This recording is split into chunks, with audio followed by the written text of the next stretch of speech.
Ok, entonces vamos a hablar de la guerra del Golfo Pérsico. Fue entre 1990 y 1991, solo 2 años duró. Pero fue un acontecimiento marcado por conflictos de intereses, deudas internas y conflictos por el petróleo, básicamente.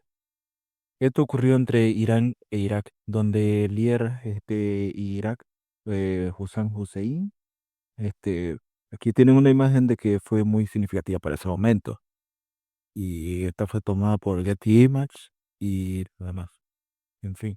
La causa de esto fue que este hombre de aquí, había endeudado mucho a ese país y le debía a Kuwait y había generado todo un meollo, un quilombo por allá porque tenía una deuda bastante grande y había un tema con el precio del petróleo y demás y conflictos internos en Medio Oriente que ya son bien conocidos de hace siglos.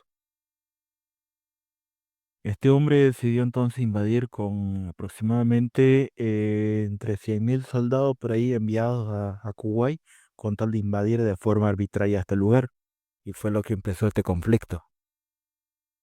Entonces, H.W. Bush o George H.W. Bush envió unas tropas a este lugar con tal de defenderlo y que no tomaran Arabia Saudita, lo que llevó a un desenlace bastante complicado donde 42 países se vieron implicados aquí con tal de tenerlo esto, algunos tuvieron en contra, otros no, pero el punto era para que el precio del petróleo no se disparara a niveles desproporcionados. Entonces, lo que pasó fue que Arabia Saudita envió sus tropas, entre unas 700.000 combinadas entre de su propio país y las Yankees, enviaron a toda esta región de allá de Irak. E Irak no pudo hacer nada, básicamente, no pudo hacer nada porque solo tenía 300.000 tropas, no le sirvió de nada, y perdieron en conclusión. Aquí tenemos la imagen del presidente visitando esas zonas de guerra y todo lo demás, y podemos ver que fue bastante importante porque ahí fue donde generaron muchos clips que hasta ahora son muy virales en TikTok. Ya, y entonces lo que pasó fue que aquí la coalición entre Estados Unidos e Israel mandaron bombardeos en esta zona entre el 17 de enero de 1991 en la operación Juego del Desierto. Entonces enviaron todas esas tropas a poder combatir. Ese fue el desenlace de esta historia. Y así fue como empezó a ir todo, digamos, y estas tropas estaban muy mal equipadas, recibieron el bombardeo, las refinerías y calles de Irak quedaron completamente destrozadas y no supieron recuperar. Bueno, y entonces como resultado de la coalición, en total solo perdieron la vida en todo este conflicto, entonces que este quilombo solo perdieron la vida entre 300 o 400 por ahí aliados, y entre el lado iraquí unos 20.000 y los otros kuwaitíes pues lo estarán por la misma cifra. ¿Quién fue el perdedor? Claro, obviamente fue Irak, que perdió este conflicto y bueno, las cosas se arreglaron, los conflictos entonces en ese momento cuando empezaron a venirnos un poco más complicados en esa región, que volvió más tumultuosa.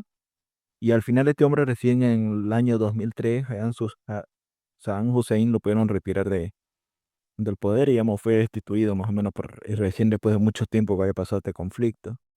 Entonces la conclusión fue esa, las tropas estadounidenses ganaron en esta región, se pudo derrocar a este gobierno y bueno, ya, así fue que quedó un acontecimiento de inestabilidad que marcó. Y respecto a los edits de TikTok, son edits que se hacen con música referenciada a esa época, más o menos, muy marcada porque fue un evento casi que no tan reciente, pero sí muy marcado porque fue una disputa por el petróleo y deudas internas que había en ese lugar.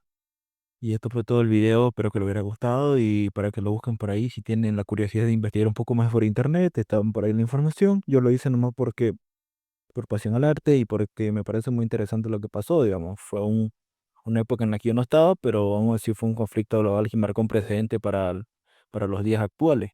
Y eso fue todo.